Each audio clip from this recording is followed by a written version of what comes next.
Welcome everyone to the Exam Basics and Q&A.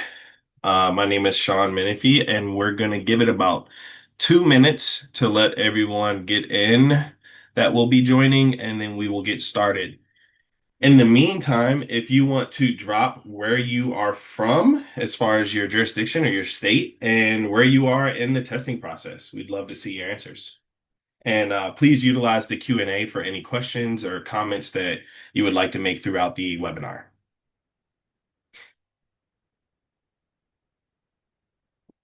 Ontario, first exam. Good luck to you.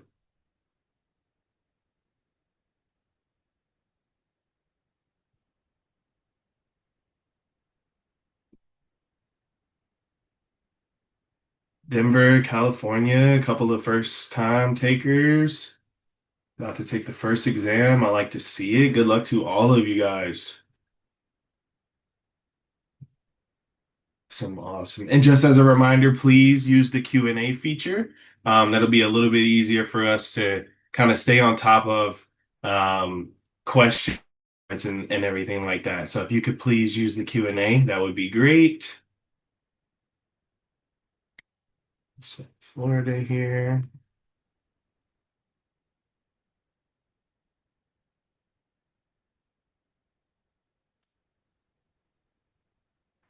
Awesome.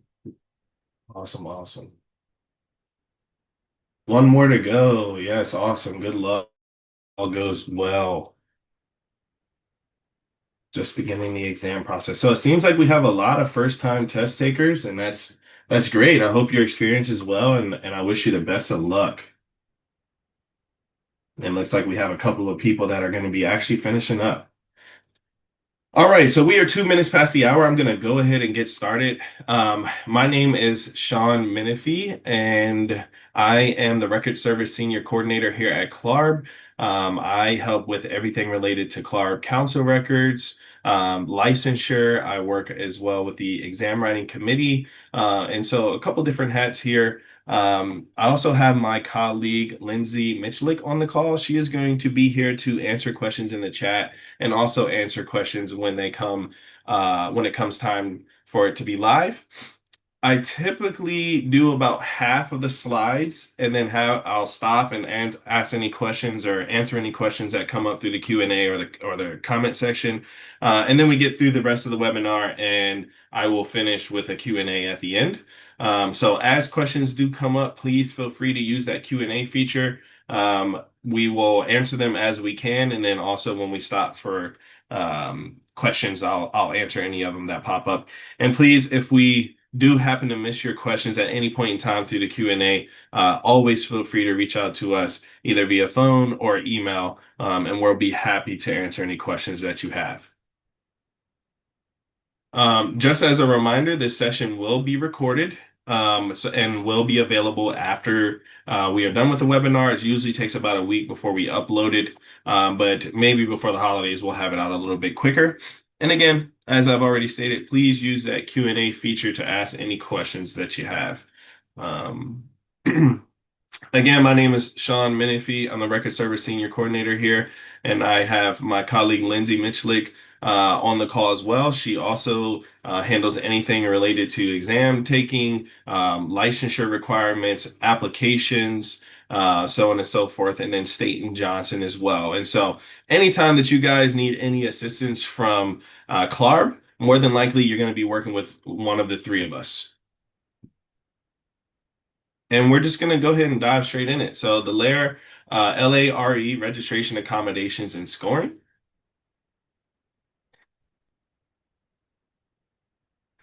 And so registration, when you register for the exam, that's going to be for about a 2.5 week window where you have to actually select the exam that you're going to be taking. You're going to select where it is that you're going to take it, whether if that's going to be in person or online, and then you pick the time and date as well. Accommodations, we do have testing accommodations available to you, which we'll go over a little bit further in the webinar, and then we'll go over scoring a little bit as well. So as many of you probably already know and are probably already registered, we do have registration for the December window open now. Registration will be closing on Monday, November 24th. So if there's any time if you want to get registered kind of last minute, you're able to do that by the 24th. If for some reason you have to cancel your exam, you would really want to do that before November 24th. I do want to throw out that regardless if you cancel before the registration deadline or you qualify for a good cause cancellation, you will be subject to a $100 cancellation fee. So regardless of when that cancellation happens, you still will be charged a $100 cancellation fee. The exam is offered in December, from December 1st to the 17th. You should be able to pick a place to test, whether if it's online or in person, any of those dates and a time that works best for you. And then we're hoping to have results out in late January. It's typically that 4 to 6 week mark that we aim for. Sometimes it can be earlier. It's really never later. And so when results are available, even though you get a provisional feedback at the end of each exam now, you will not get your official results for 4 to 6 weeks. So accommodations, there are many accommodations that you can apply for. You can apply for temporary accommodations. So a lot of times this is for nursing mothers or lactating mothers, or someone that maybe injured themselves, but it's not a long-term injury and they're not able to sit for a long time or so on and so forth. With a doctor's note, you can apply for the accommodations to help you, whether if it's sit in a separate room or if it's you need extended time, if you need maybe a standing desk. Really, if there's an accommodation that you are thinking that you would need, all you would have to do is go to our accommodations page on the website and you can apply for accommodations with a doctor's note and let us know exactly what type of accommodation you're getting. This is again something you apply for, so that's not necessarily stating that you will be approved for it. But as long as the doctor's note comes through saying exactly what the disability is and what type of accommodation you need, typically the process is pretty smooth. We have, in the more recent year, I would say we've introduced English as a second language as an accommodation. So if English is not your first language, we do allow you to apply for ESL. And what that allows you to do is bring in a word-to-word dictionary, obviously with no definitions or anything like that within the dictionary, that you would provide for yourself that would be searched upon entering in the testing center. If you have to use ESL, you will have to test at a testing center that is only offered in a testing center and not for online. Please note, as you see here, we have attention New York candidates. That's because New York will not accept any exams that are taken with the ESL accommodation. So if New York is a place that you are testing, you will not be able to count any exam that has been taken under ESL. So I would say if you have any questions about that or concerns, please feel free to reach out to us and we can go a little bit more in depth about that. But if you are going to be testing for New York, please just remember that ESL is not going to be an accommodation that you can apply for, or you really would just be wasting your time testing because New York is not going to accept that. Scoring. So scoring, it is all 1 point per question. One question equals 1 point. Scored by a computer. This is scored by a computer. So a computer does it does the equating, does everything related to scoring your exam. Items left blank receive no credit. If you don't know the answer, it's better to just guess and possibly get a point for that question rather than get it wrong, which a point doesn't go away from you if you get it wrong. You just do not receive that point. So if you do not know an answer, I would recommend that you just guess. Results are reported as pass and fail. So as a pass, when you receive a pass, you are simply going to get a pass for your exam. You're not going to get a score. You're not going to get how you done in each subdomain. You get no information besides the fact that you passed the exam. If you fail, you will get a score. 650 is currently passing on the LARE. If you fail, you will be provided a score that is close to 650, depending on how you did. So, for example, if you get a fail and you got a 640 on the exam, I think it's pretty safe to say that you are a couple of questions away from passing the exam. And so this is used just to tell you about how close you got, but we also have subdomain feedback that we're going to go over later in the slide that will give you a little bit better understanding on how you did on each part of the exam. Next, we're going to go into the item types on the exam, the different type of questions that you're going to run into while taking the exam. We have four different item types. We have multiple choice, multiple response, hotspot, and drag in place.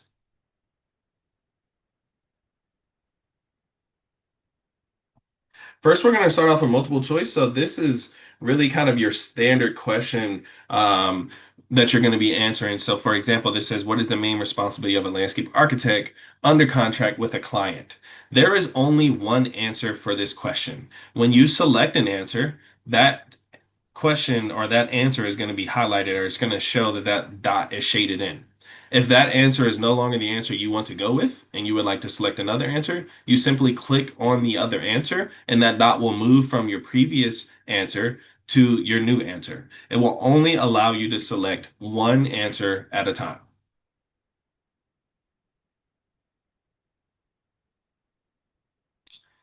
We also have multiple response.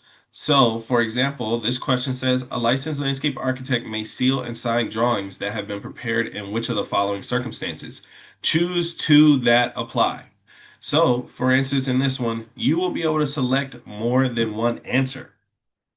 This one says choose two that apply. We have choose three that apply, choose four that apply, and choose all that apply. So please make sure that you really read into the question and make sure that you select the appropriate amount of answers. You will not get partial credit for getting it. There's only one right answer, and that would be with the selected correct answers. So please, if it says choose two, choose three, choose all, please select all of the appropriate answers that you believe are correct. If you see at the top right corner here, there is a flag for review button. This just means is maybe you answered this question, but you weren't really too certain and you want to just kind of move on throughout the exam. This will allow you to flag this for review, and at any point in time, you can go to the review page and select this question and go directly back to that question, and it'll let you know. Once you've got back to this question, if you feel confident, you will unflag it for review, and then you will move forward throughout the exam. You also get a review screen at the end of your exam that will let you know any questions that you did not answer, any ones that you flagged for review. The next item on the exam is going to be a hotspot item. And so for this question, it says, analyze the process calculation plan for potential. And I don't know if anybody else can read that, but I know I can. And so for this question, you're going to, let's just say, for example, and I always use this one. On this map, it may ask you a question where it is that you want to select to put a lamppost. Where would be the best area to put this lamppost? Where should you need lighting?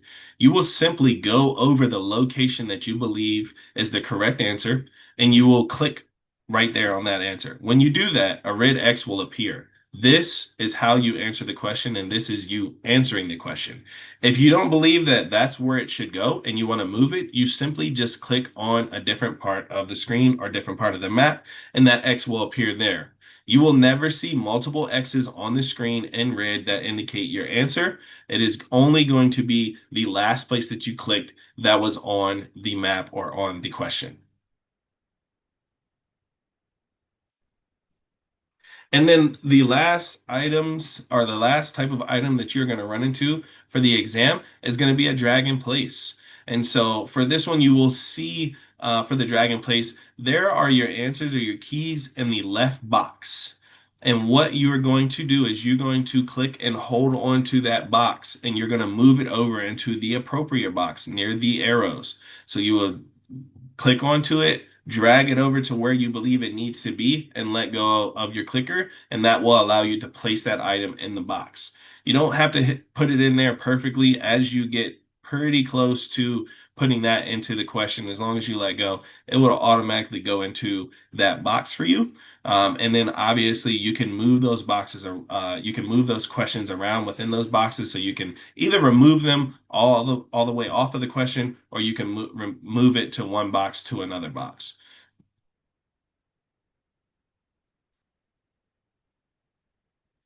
Next, we are going to move into the modality of the exam.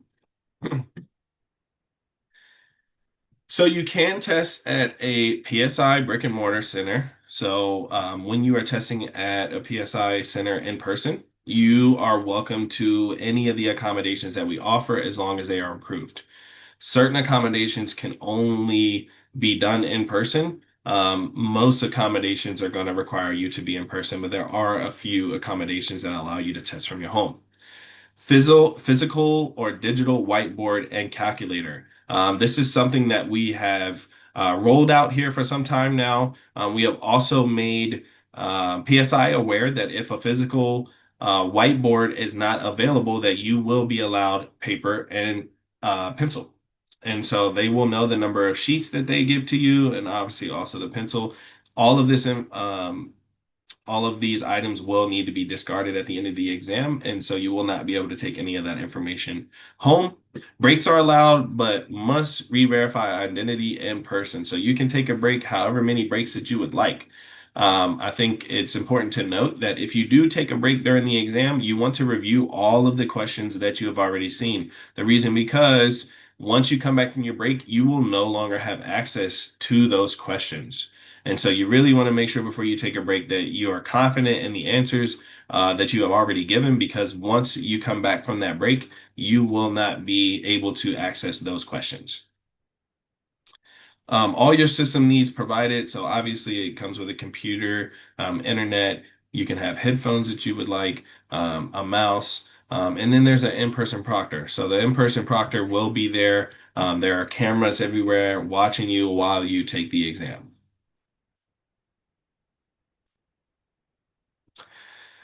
We also have the option for online proctoring. So if you wanted to test from maybe your office or maybe from your home, I've seen some people test in a library. It really just depends on where it is that you can get away for 3.5 hours and not be disturbed at all. You don't want anything to interrupt you while you're taking your exam.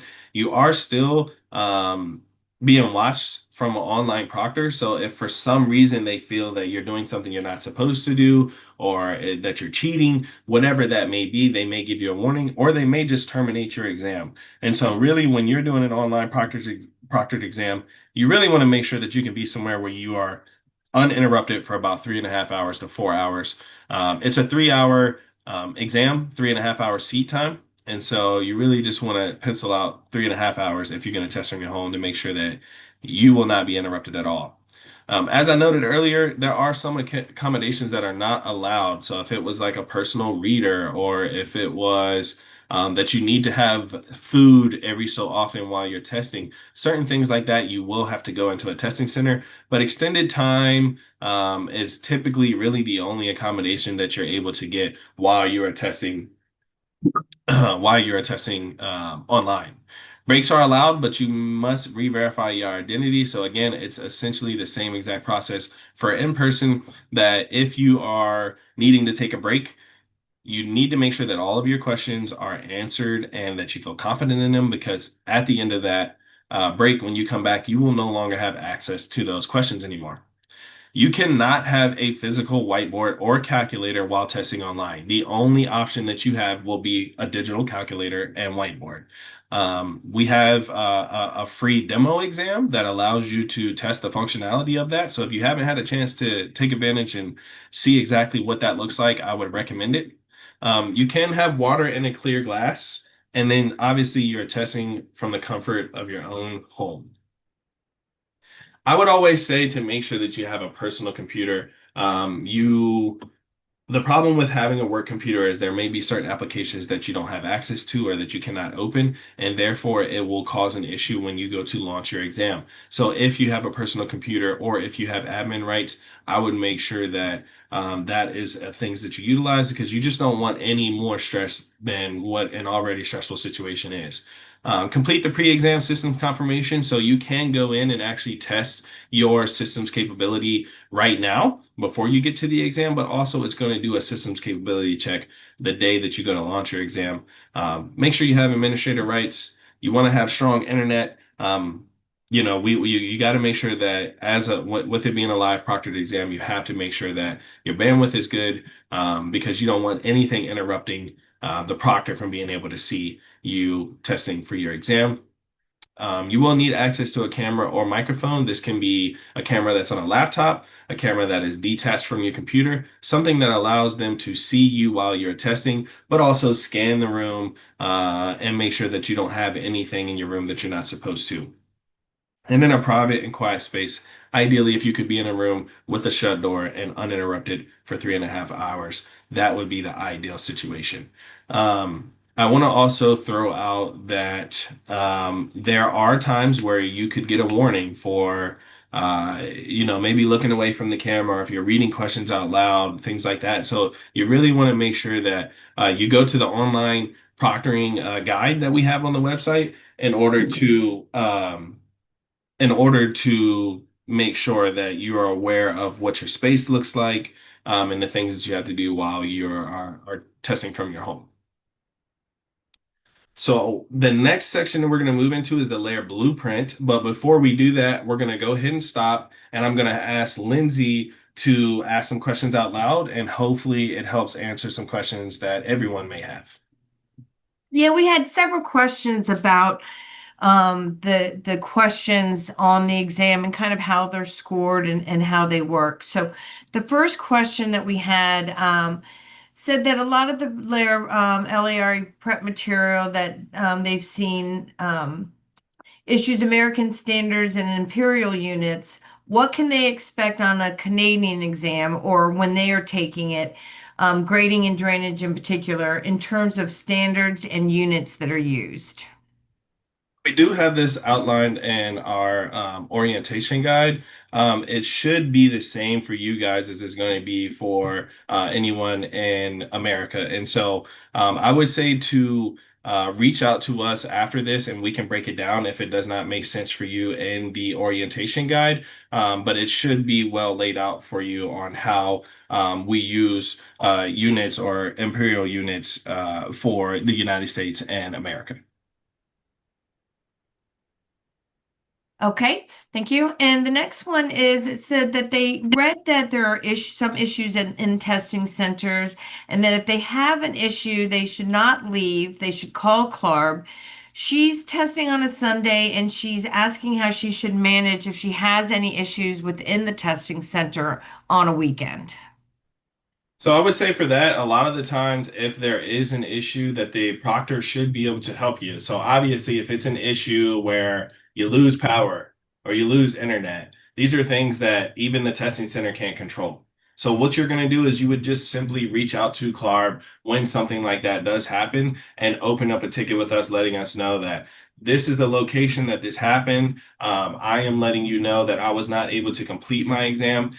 At the time of doing that, you should know, you should be able to reach out to your proctor and have them also open up a ticket and then provide you with a ticket number. And so if it's over the weekend, the most that you could do is reach out to us on that Monday, or reach out to us right then and there through email, or give us a call, leave us a voicemail, and then we will address it as soon as it comes. If it's something like a computer lag, or uh, I'm trying to think of what issues you would run into. A lot of those issues can be fixed right there on site, and you should be able to continue through your exam. You're really only looking at if the power or the internet were to drop for the day of being a real issue for you as far as that same day that you're testing. Thanks, Sean. Next question we had is in the multiple choice questions. For example, I believe they're asking if you've got like multiple answers that you can select. Will you get a half point if you get one of them right and not the other question right? If you get one answer right and one wrong, will you get partial credit for that? Yeah, so for multiple choice will only be one answer. So you will never be able to select more than one for a multiple choice question. For a multiple response, where you select more than one answer, the only right answer is by selecting the right answers. And so what I mean by that is, if there's choose two that apply, if you do not select the two that apply as the correct answer, you get the question wrong. If you answer one of those correctly and not the other, you get those answers wrong. There is no partial credits. Each question is going to be 1 point, and you have to answer that question in its entirety in order to get that question correct. The next question was that you had mentioned that each question has 1 point. So they're asking, do they have to get 65 questions right to pass? So it's not that plain and black and white. So you hear 650 and you think that that means that you get 65 questions, and that's how it's put together.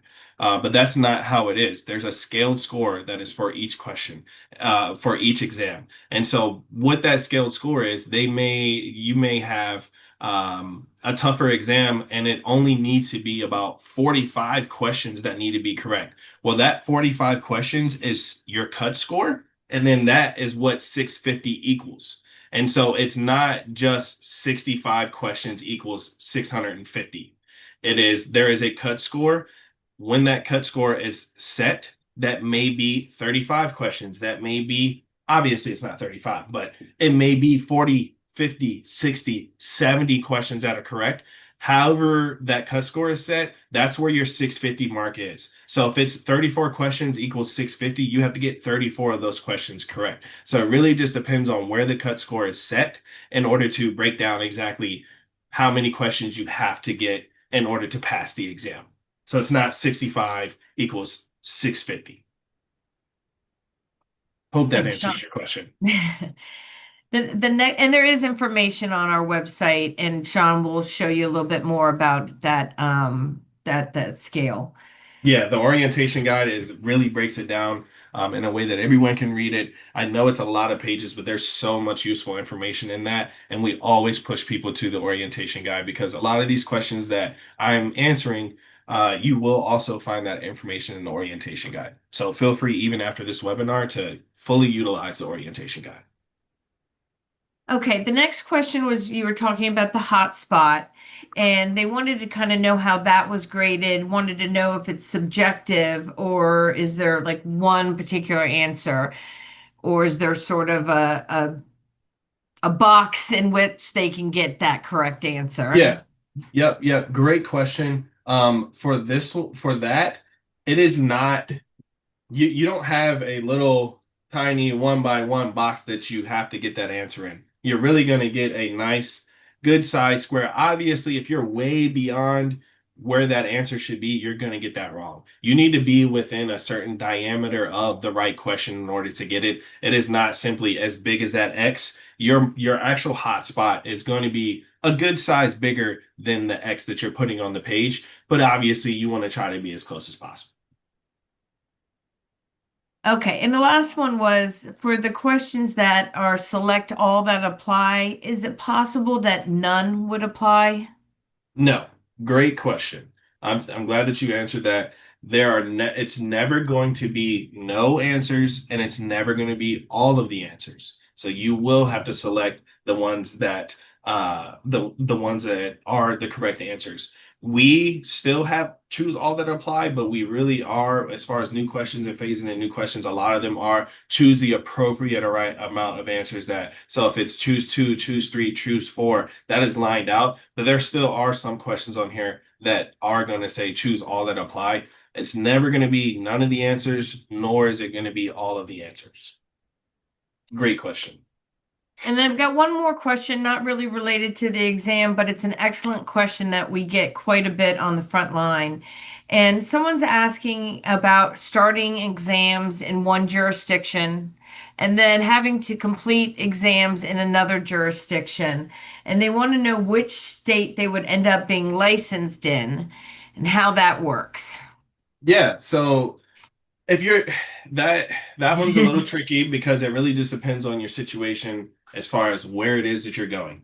So I'm sure, as you all know, being signed up for the exams, there are two type of jurisdictions that we consider for the LARE. There is our direct registration.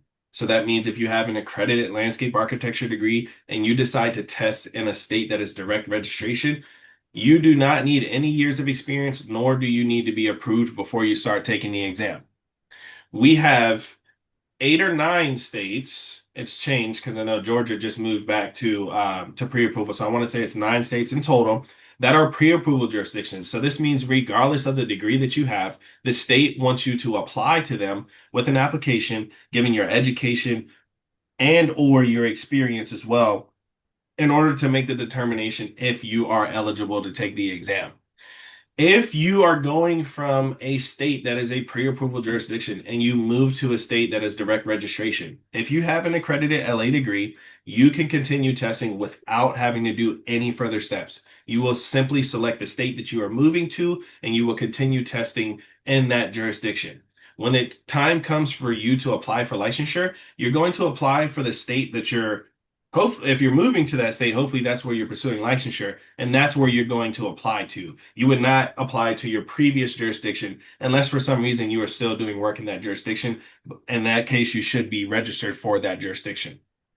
If you are in a direct registration state, so meaning you do not need to apply before testing because you have an accredited LA degree, and you move to a jurisdiction that is a pre-approval jurisdiction, you're essentially on pause because you have to then apply to that state in order to take the exam. So that means that you will need to do an application with that state and apply to that state before you continue taking the exams. Ideally, you would have wanted to meet that the years of experience, if there are any, for that pre-approval jurisdiction before you took any of the exams. And so in a case where you move from a state that is direct registration to a state that is a pre-approval jurisdiction, I would say reach out to CLARB so that you have a very great understanding on what your pathway looks like. It really shouldn't hold up you taking exams besides the fact that you just need to apply to the state and get approved by the state before you continue testing. And in that case, when you move to that jurisdiction, if that's where you're planning to practice, again, you would apply to the state that you moved to and not to the state that you moved from. I know that was a very long way to get to that answer, but I hope that that was in good detail. And if you have any follow-up questions, please feel free to reach out to us. Anyone on the front line can explain that to you. You can provide the state that you're coming from and moving to, and we can tell you exactly what that looks like. Absolutely. Okay, we've gotten a few more in the meantime. Another one was somebody said they've only been able to find one practice exam for their section online. Are there any others available? Yes, we are aware that there has only been one practice exam available since we have launched the practice exams. Currently, we are still providing the same exact practice exams. We are hoping that in the very near future to be able to release more practice exams. When that time does come, we will send out communication letting you know that there are new practice exams that are now available. Okay, next is asking if all of the LARE exams can be taken remotely. Yes, all sections can be taken in person and remotely. And I'll just throw this out too, because I know we get this question a lot. You can be taking the exam, be getting your licensure, let's just say in Virginia, but maybe you're in another state. Maybe you're in Florida for, for the winter. You do not need to be physically in the state where you're obtaining licensure to take the exam. So you could really take that exam from anywhere. Yep, Um, you can take it from anywhere. You can be testing online and from a home somewhere not in the state. You could also be in that state and go to an in-person location and still test for another location. So if I'm in Virginia and I'm testing for Virginia, but I have to travel during the time of my exam and I'm going to be in Florida, I can sit in Florida and still test for Virginia at an in-person location if I chose to. Okay, they want to know if PSI testing centers allow you to bring in a water bottle. It's an accommodation, so you would need to apply for it. Okay, the next question is, it says, I'm testing from home. I ran a system check. Check said operating system was different and insufficient for my actual operating system. Is there someone to contact to review this issue? Yep, I would say that you can reach out to us. You can also reach out to PSI online. If you go to the online proctoring guide that we have, there should be a number where you can reach out to PSI support. It may just be that the software that you are running is no longer provided and accessible for PSI's online proctoring. Okay, someone's asking if they can get in trouble for reading questions out loud in a testing center. You can get a warning. It's when it comes to that, you have to think about the fact that the proctor is not going to be standing over every single person's back. They are going to be watching a camera that shows everyone within the room so that they can watch. If you are talking in any way, they're not right there to know that you were just reading the question. And so I would say if for some reason that is something that you have to do, you can apply for an accommodation to be in a separate room. That's not saying that you're going to get it. I would just recommend that if you could avoid having to read questions out loud, to do so. You have headphones, other people have headphones, but you will be testing alongside other candidates, other people that are testing in other professions. So you really want to try not to talk, not to be looking around a whole lot, whether if you're in person or online. You don't want to be covering your face. These are all things that could cause you to get a warning and possibly get you terminated. It's really just go in there, read your screen, don't don't talk, answer your questions, and then finish the exam. All right. Do the practice tests reflect the actual test difficulty level? So this is a great question. I would say the practice exam is for you to get access to the questions that are likely similar on the exam. Saying that, if you get a 50 out of 50 on your practice exam, that does not mean that you're going to go into this exam and you're going to be flawless.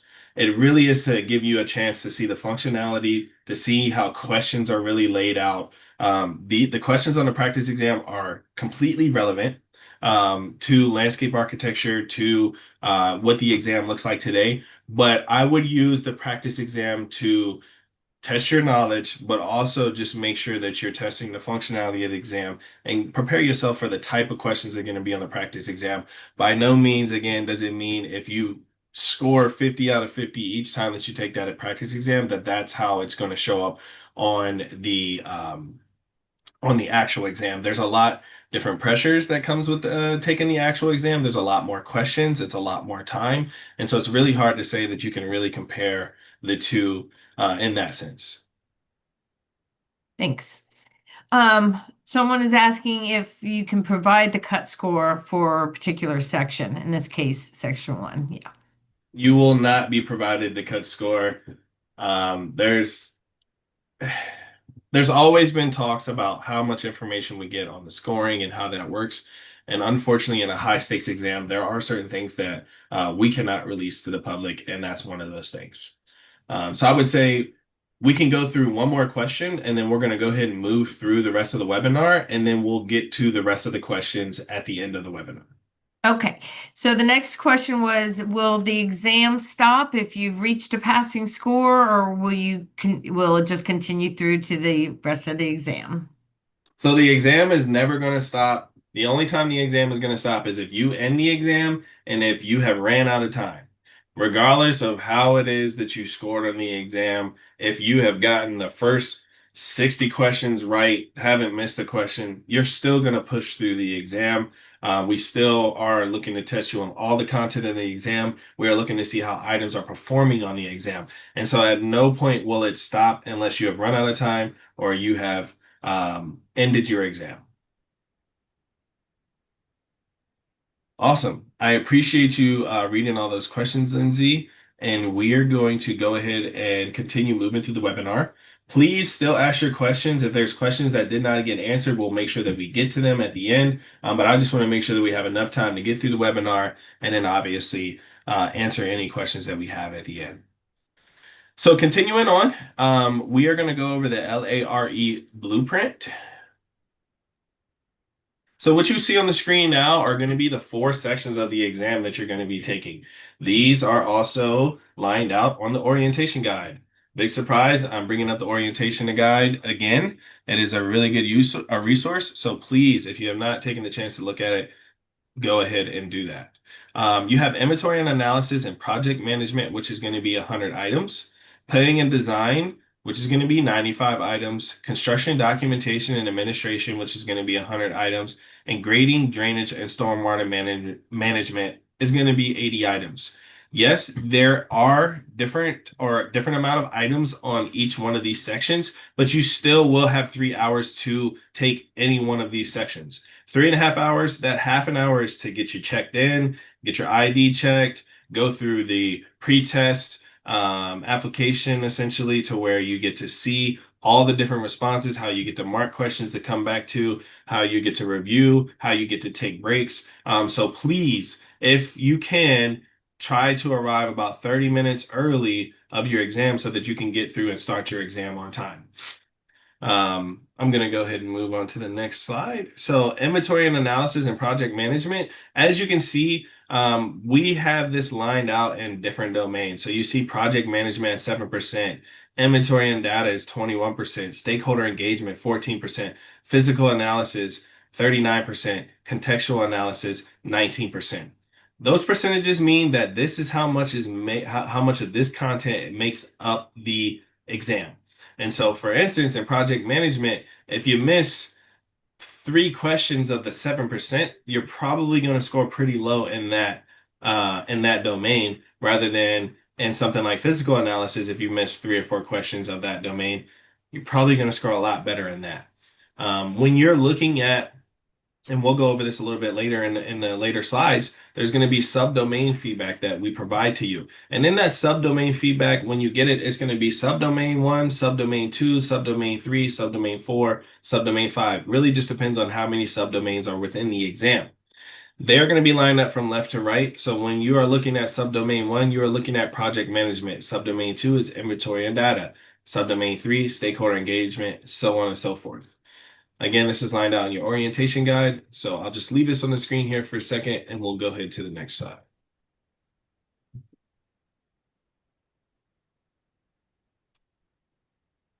And then this is planning and design. I explained exactly how the subdomains work and how there's only 4 subdomains in this section. And so I'm just going to leave this up on the screen for a minute, allow you to look at it. And again, this can be accessed in the LARE orientation guide.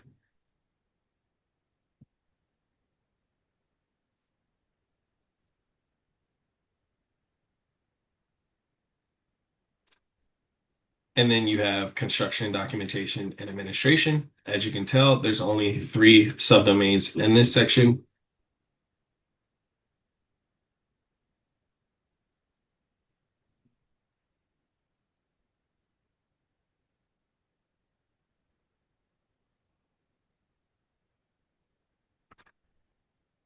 And then we have grading, drainage, and stormwater management. Again, 3 subdomains within this section.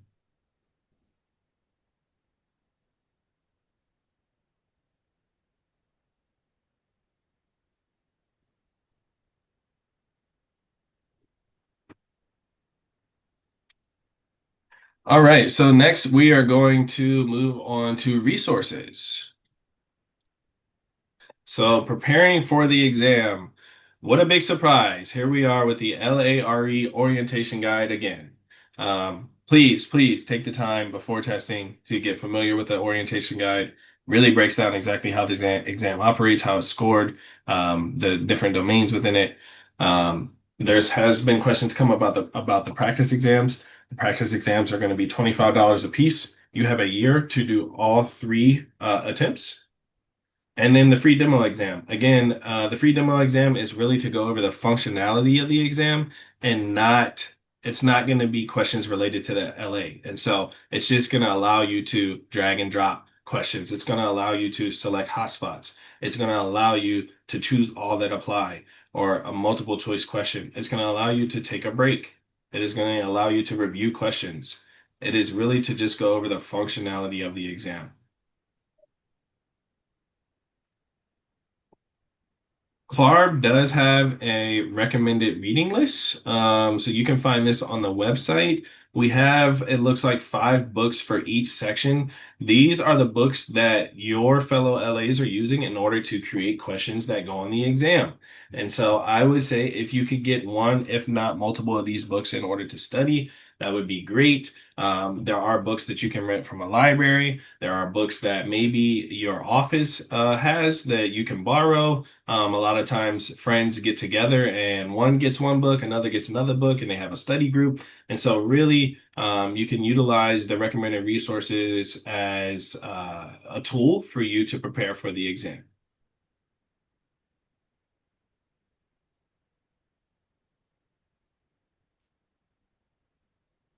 And just going over the practice exams again, they are $25 a piece.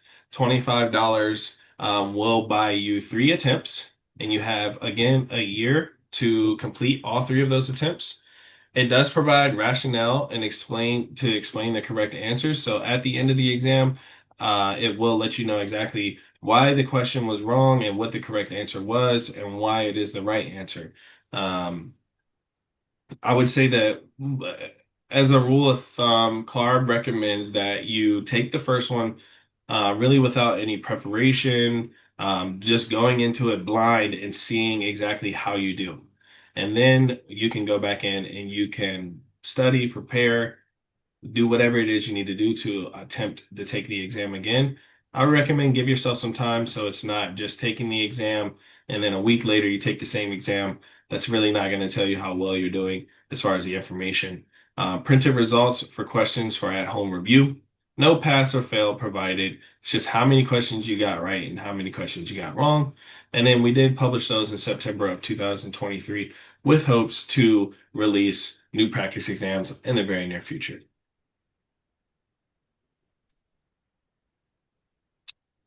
So provisional feedback is something that CLARB has rolled out for all 4 sections.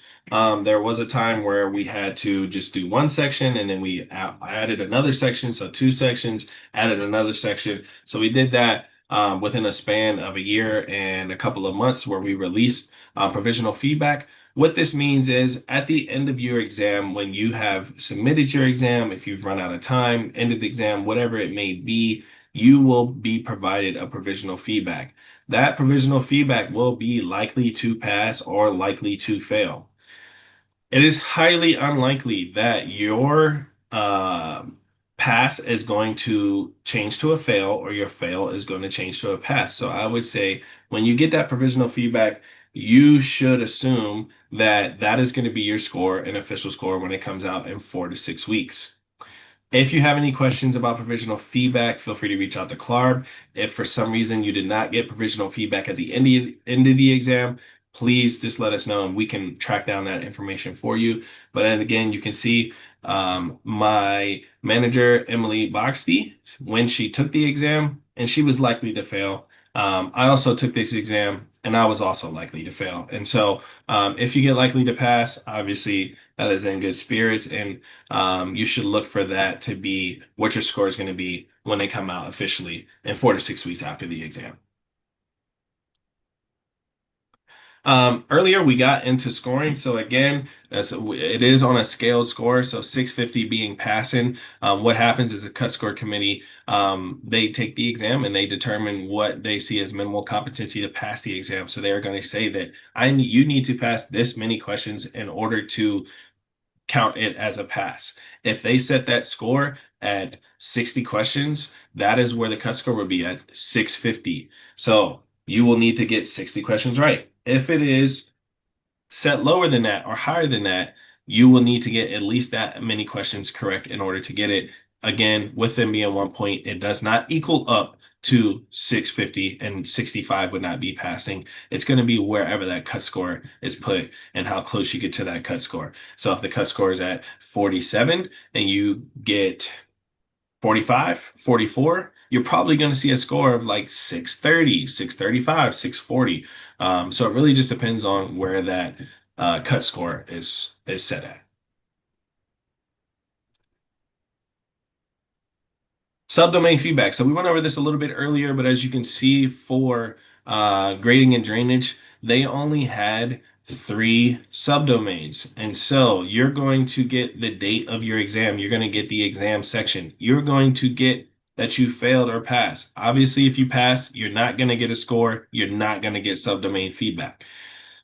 And then you get the diagnostic feedback. So how close you were to that 650. Obviously, 640, you're looking at 1 to 2 to 3 questions. 565, I would say that there you were pretty far off the mark. 480, you were even further off the mark. There's never going to be a point in time where you get subdomain feedback as a fail and you see proficient in all sections of the subdomain feedback. You're going to see proficient, proficient, and then slightly below proficient. I don't have it right here in front of me, but it's probably subdomain feedback was slightly below proficient. There's probably a little bit more weight as far as how many questions on the exam there are. If it's a little less questions and you didn't answer as many of those correct, then that is going to cause you to be slightly below proficient. If you're well below proficient, you are obviously testing well in that domain, and it's going to be really oh no, sorry, well below proficient. You are not doing so well in that domain, and it needs quite a bit of work. Slightly below means that you were kind of on the edge of being proficient, but just below it. And we do not provide above or slightly above proficient or way above or well above proficient. So you're only going to see proficient, slightly below proficient, and well below proficient as feedback for the exam. So key takeaways from this, the winter registration closes November 24th. The next registration window opens up late January. And so if you have the opportunity to be able to test and you have not registered, your last day to do that will be on November 24th. If something has come up and you are no longer able to take your exam that you already registered for, your last day to cancel that exam is going to be November 24th. We have a registration window that closes, and beyond that window, the only way that you would be able to qualify for a refund is if you provide a doctor's note and qualify for what we call as good cause. And that means that a doctor's note is provided and let us know that you are not able to sit for the exam that you have scheduled, and your scheduled exam would need to be canceled within 48 hours of when it's scheduled. So if I was testing on the 26th, I would need to cancel at least by the 24th in order to not be charged for that exam. The orientation guide opens up doors to specialization, entrepreneurship, and mentorship opportunities for career growth. And in CLARB support, utilize CLARB's website resources, and remember, CLARB staff is always here to help you, whether that's through email or Monday through Friday, 9 a.m. to 5 p.m. over the phone. Please go ahead and continue to ask questions. We have reached the end of the webinar where we are going to just open the floor for questions that come up. We do have about an hour left, so we will be able to kind of push through any of these questions that come up and hopefully get everybody answered before the end of the webinar. And again, if not, please feel free to reach out to CLARB either by phone or email, and we will be happy to help you answer any questions that you have. So I'm going to go ahead and turn it over to Lindsay, and she's going to continue reading questions. Okay. Somebody asked, we mentioned to reach out to CLARB if there's an issue. They asked, how do they reach out to us if they're unable to bring a phone into the testing center? And so it depends on what the issue is. If you are not able to continue testing, or if for some reason it's down and you are either taking a break, you should be able to get access to either your phone if you have it in the car or whatever that may be. And so please feel free to reach out to us that way. If not, you have a choice to make. If you're saying this interruption has stopped me from being able to test, I no longer have focus, I don't know what to do, you can choose not to move forward, but please just make sure that the problem is within the test center and it's not an issue that you're having. It really is, it's really hard to answer that question because there's so many different scenarios that could happen. And so depending on what happens, they're going to be handled differently. If it's, oh my goodness, the power just went out, the internet just went out, I've been told by the proctor to go home. Obviously, you can call us right then and there, and we're going to be able to at least calm the nerves and say, no worries, we're going to look into this. As long as this all checks out, we're going to be able to work to get you rescheduled.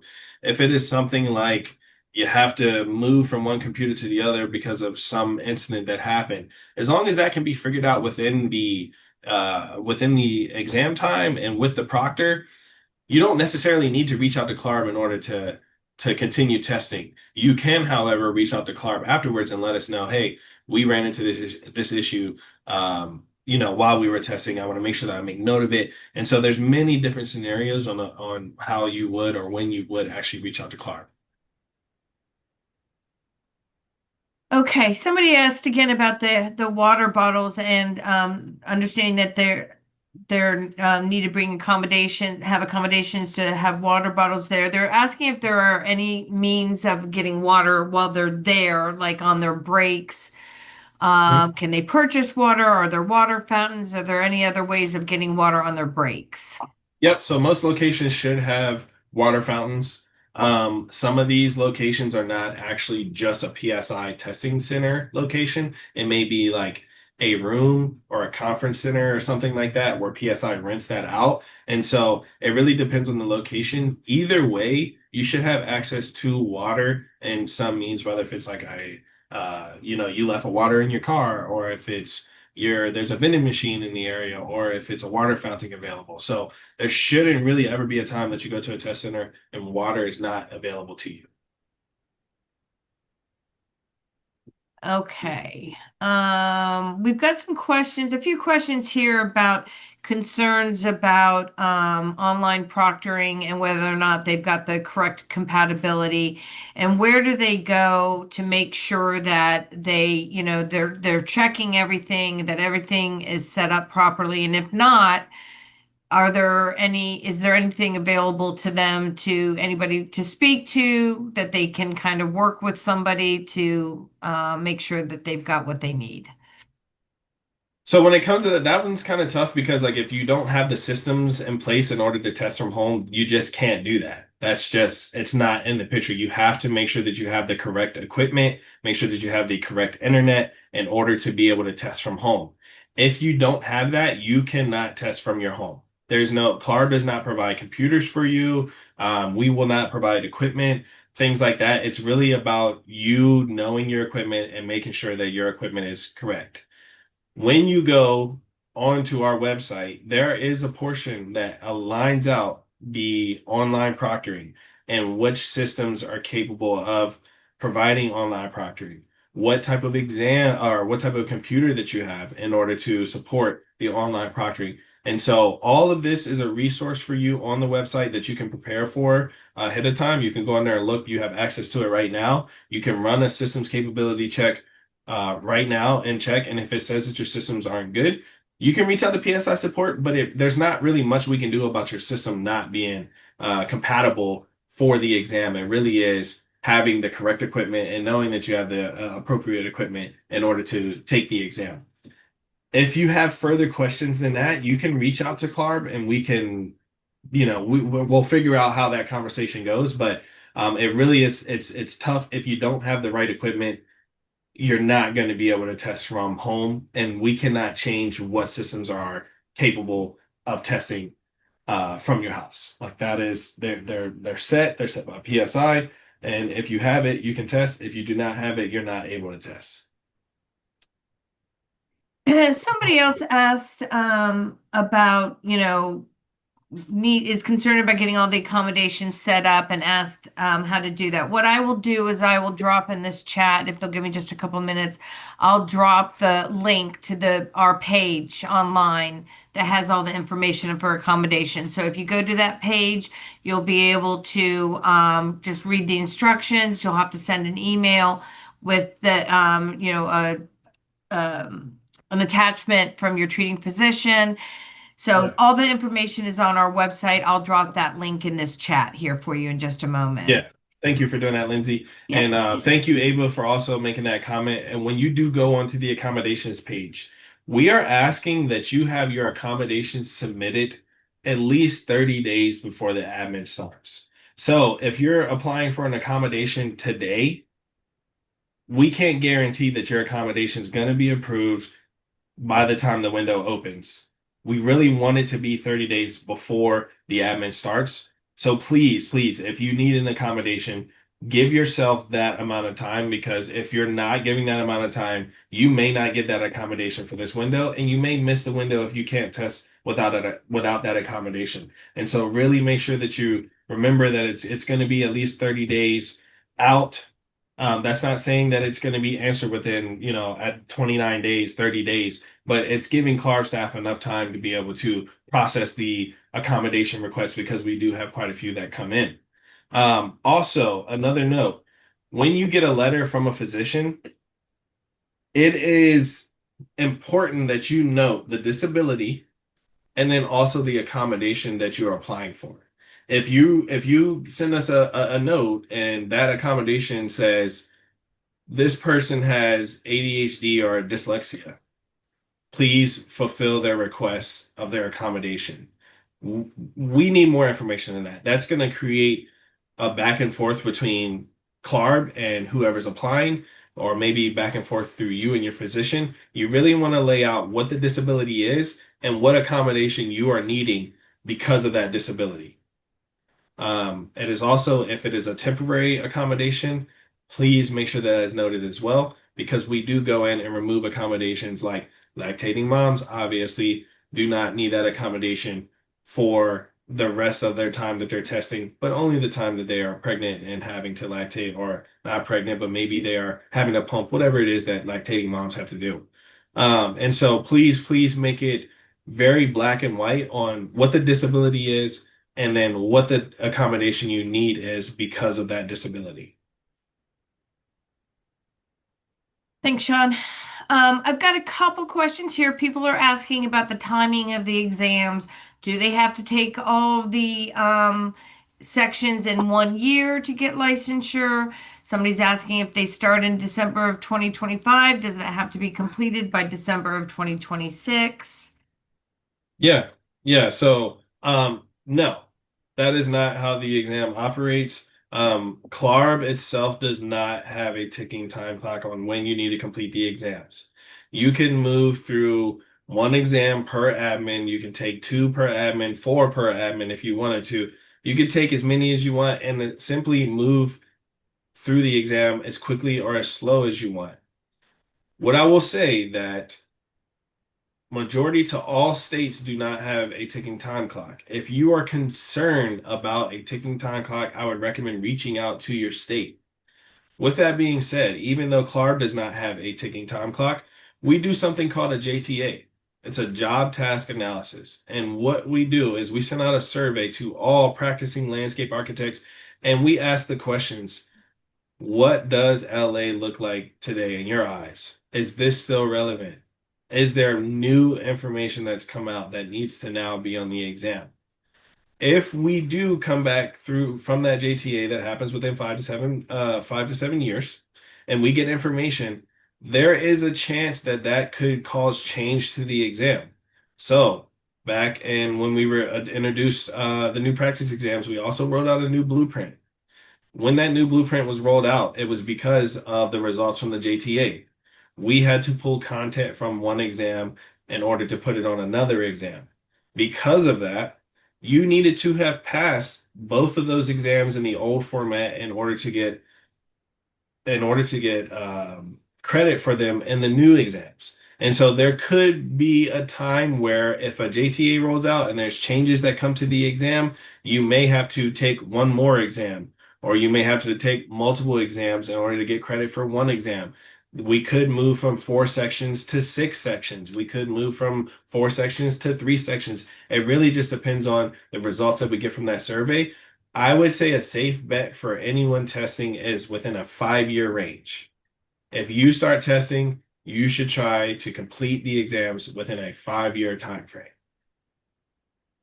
Even though there's no clock, there's no, hey, be done in 5 years. I would just say that there's a possibility of changes that come to the exam, which means if you can just move through the exam and take one per admin, that's probably ideal for you.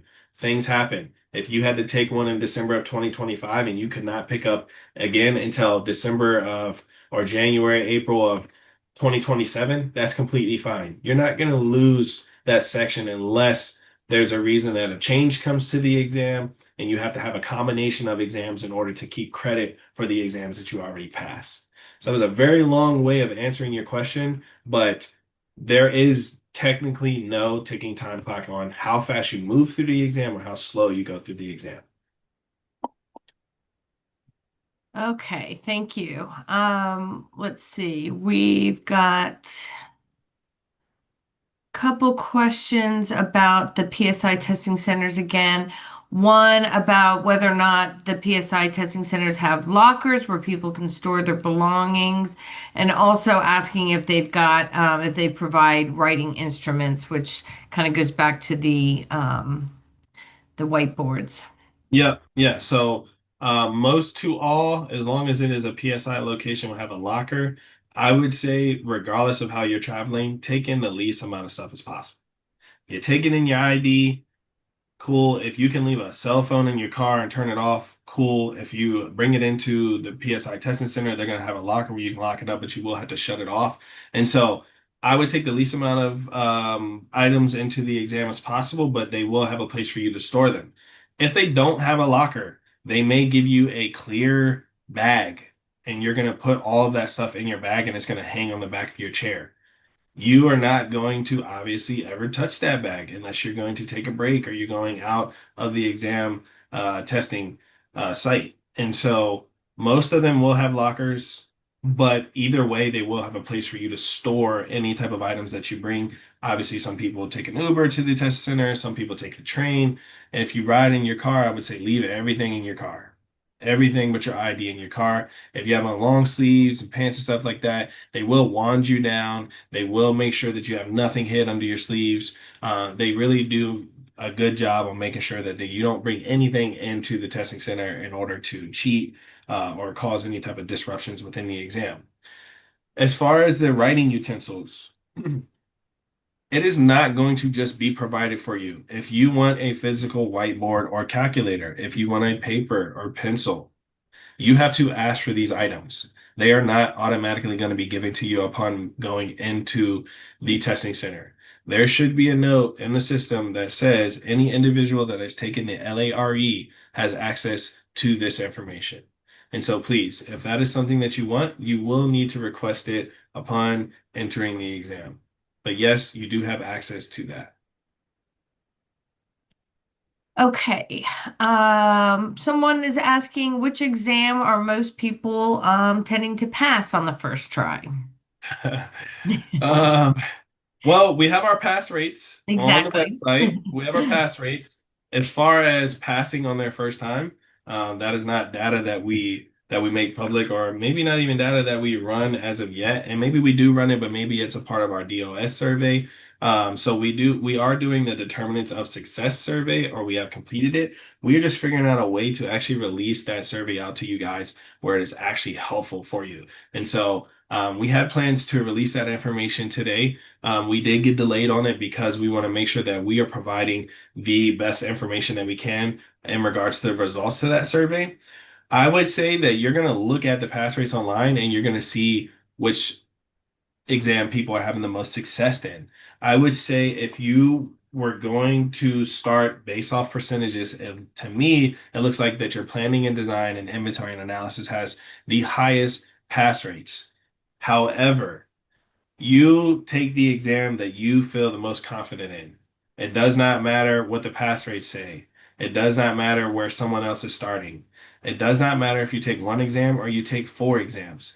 You should only take the exams that you feel confident in passing and take them at the speed that you feel that you can in order to pass. If you want to start with one section at a time, please do that. The sections are outlined in order on the website, but you can take them in any order that you want to. Maybe you feel strongly about passing grading and drainage, then you should take grading and drainage. If you feel that you can pass all four of them in an admin, take all four of them. It's really going to differ from person to person. Only you know which ones you're prepared for and which ones you're not. Speaking of preparing, someone's asking if there are any immediate plans to update the reference books or in the near future.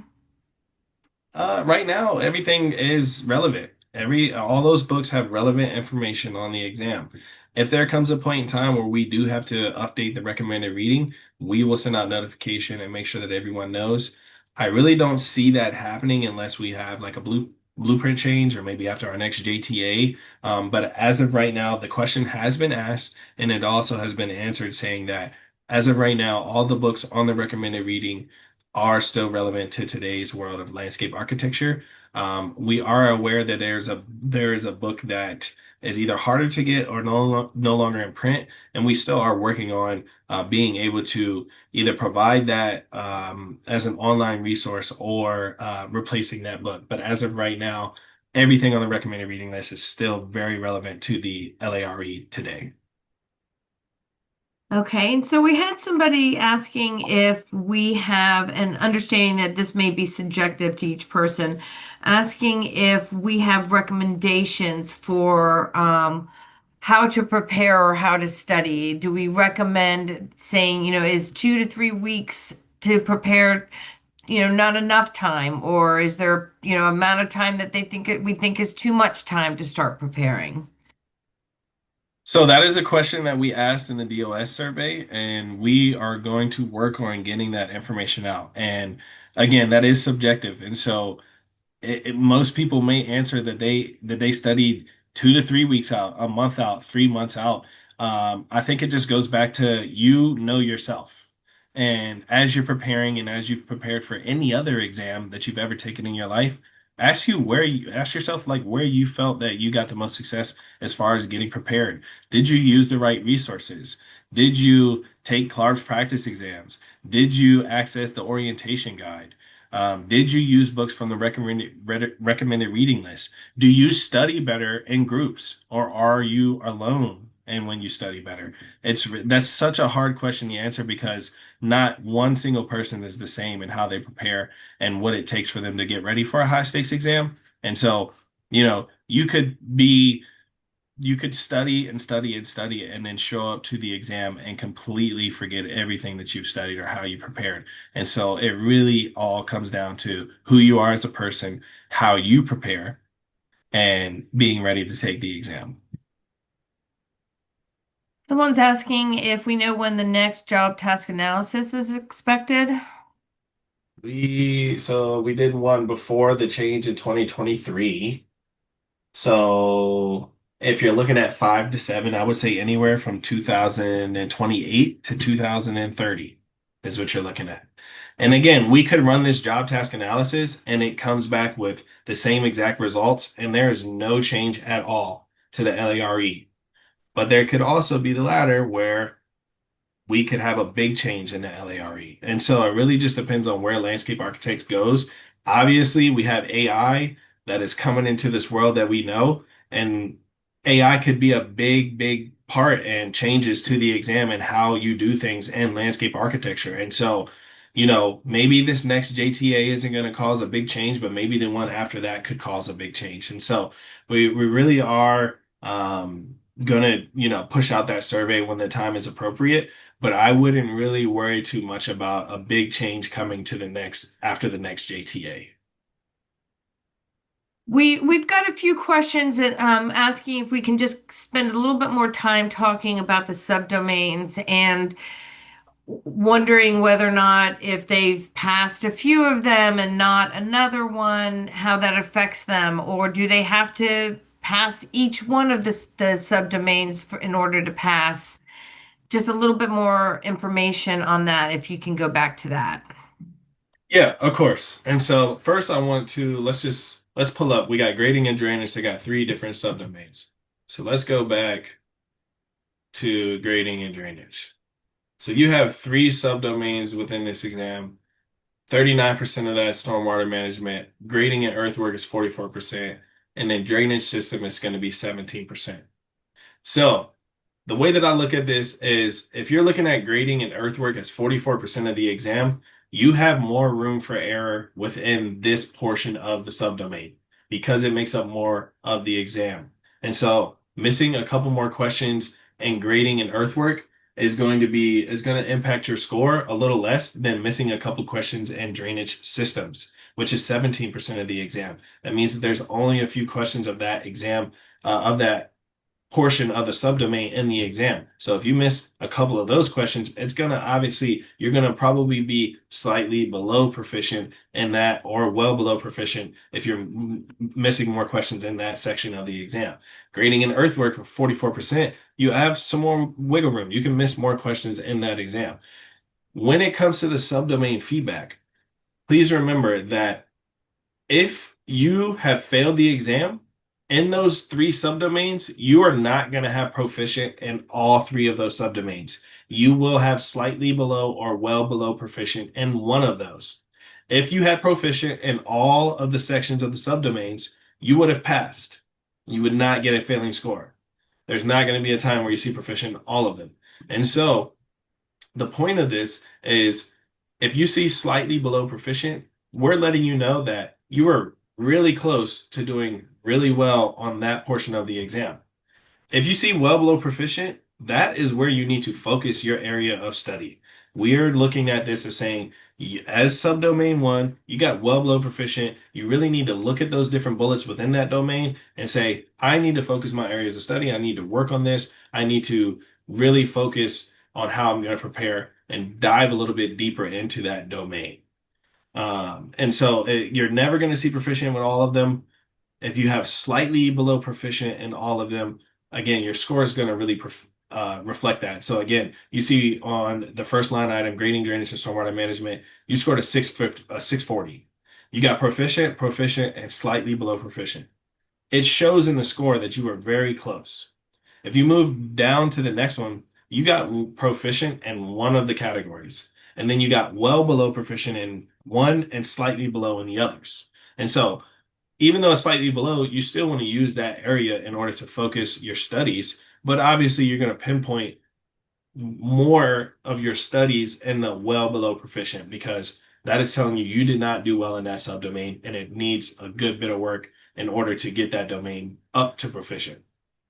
And so, even though it doesn't outline exactly what question you missed, exactly how many questions you missed, we are trying to provide information to you guys so that you can really focus your areas of study in a specific domain within the exam so that hopefully when coming back to the exam, you can utilize that information and then pass the exam.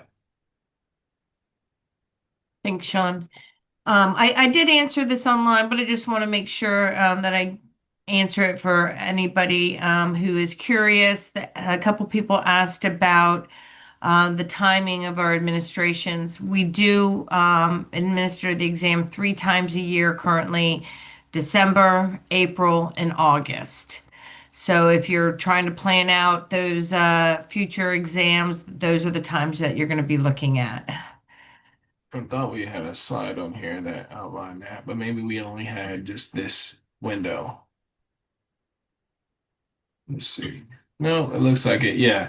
Yeah. So they're always most of the time they're going to be lined out in April, August, and December. You're looking at 2.5 week window, and then you're going to have about 2.5 months before that admin starts in order to register or cancel your exam. And so you get a good bit of time to know which exam that you're going to sign up for. Typically, registration for the next window is going to open the same day that scores are released for the previous window. So you're going to see scores come out, and then right after that, registration is going to say it's open so that you can move on to the next exam, maybe retake an exam, or you've passed all the exams, you can apply for initial licensure. Okay, I think we're coming to a close of the questions, and if I missed any of your questions, we'll review everything that came through, and we will certainly follow up after the webinar if I missed anything going through here today live. I think the only other thing I see here is somebody asked if the webinar will be available. I think Sean mentioned we will. It may take us a week or so to make it available for everybody, but we will make this available. Yep. Yep. And then let's see, I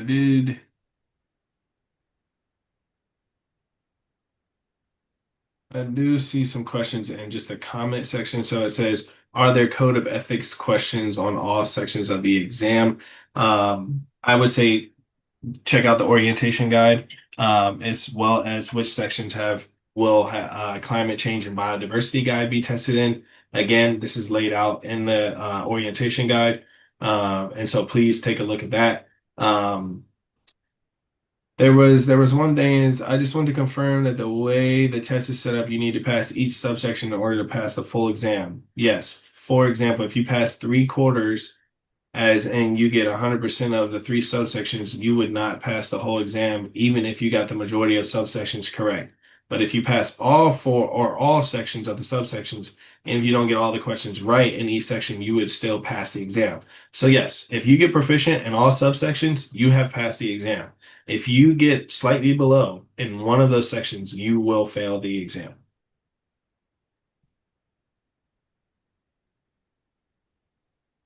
I did see in the comment section still, so we should expect more practice exams to be released within the next few weeks. No, very near future being hopefully within the next year, not within the next few weeks. Um, and that's all the questions that I see What, in the comment section. so there was one more question that I guess I missed here. It says, are these exams very different from the ones offered by Lair Prep? Like are the practice exams very different? Because I mean, Yes, Clarb can only speak to Clarb's right. exams. And so as far as the questions go, any questions that you see floating out there, they are trying to give you a feel for what the exam's like. You're not going to see the same exact questions on there. If for some reason you see questions out there floating around in the world that are the same exact questions on the LARE, that is a problem. And please report that. You Mm. should never see questions that are on the exam in any type of prep material. You won't see them on the practice exams that we provide. I know ASLA does a lot of prep work. You wouldn't see questions that come from them be the same. And so, um, yeah, it's hard to speak to other prep materials because Clark can only speak to Clark's practice exams and the resources that we provide for you. Are the practice exams by Clark different every time I take them? So is the first attempt different than the second attempt? It is not. You are going to get three attempts at the same exact exam, practice exam. And so again, this is to prepare you for the functionality. This is to prepare you for questions that are very similar on the exam. It is not to say if you pass with flying colors that you're going to pass the LARE with flying colors.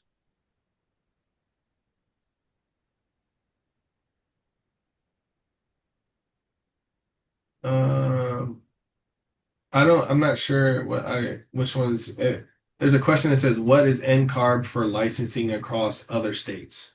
So NCARB is for architecture, CLARB is for landscape architecture. I can't speak to how you do things with NCARB at all. And I know you went through all these. I just want to make sure that I'm catching any in case.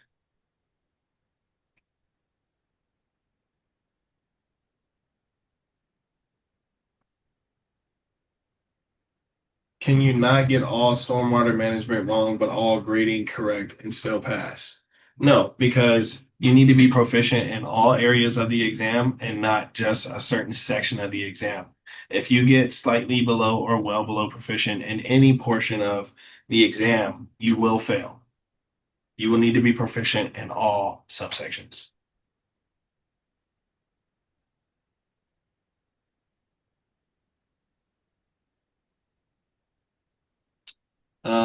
Just going through here some more. Will CLARB ever provide feedback on which type of question we failed, or will it always be generic? If we have more targeted feedback, even just general areas, it would help us prepare so much.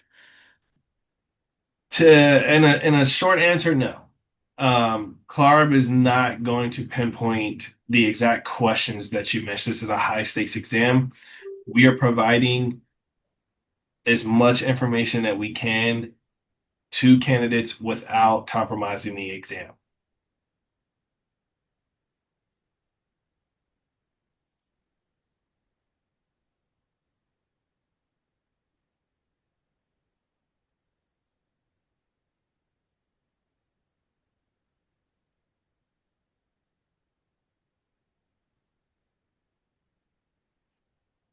Um, Someone just asked if the Canadian provinces work the same way as far as moving from one jurisdiction to another, which, yeah, the only difference is if you're going to a Canadian province, you have to start an internship with the board. So it's kind of like applying for a pre-approval, but it's a little different. And so if you're moving from like the United States to a Canadian province, you will need to start an internship with the board before you start testing. Um, but it's not necessarily it's not like an approval that needs to be sent to the board. It's kind of that you work with the board and then the board's going to say you're good to go, go ahead and test, and you're going to come in and you're going to select the attestation that says I am an intern at BSCLA. I got a little tongue tied there. I'm an intern. I have an accredited degree, and it'll allow you to move forward. If you were to select that you weren't an intern, then it would stop you and say you need to reach out to the board.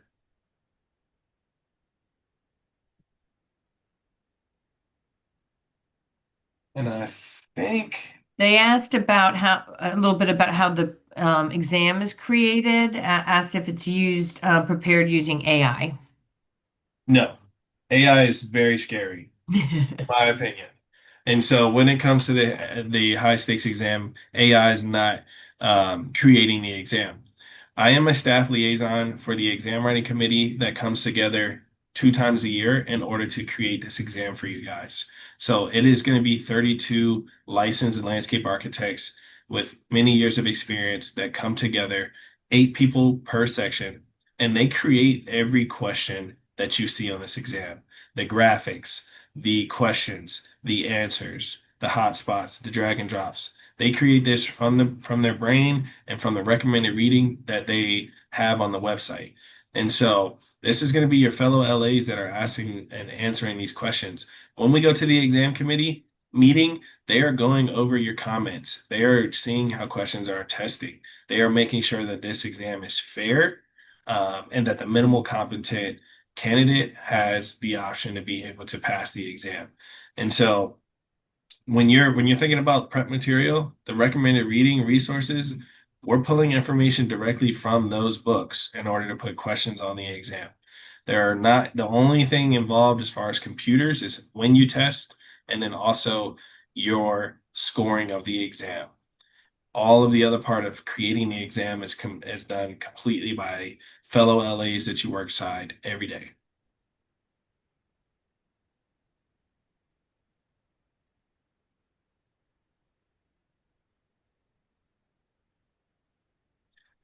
All right, awesome. Well, if there are no more questions that come in, I really appreciate everyone that stuck on to the webinar.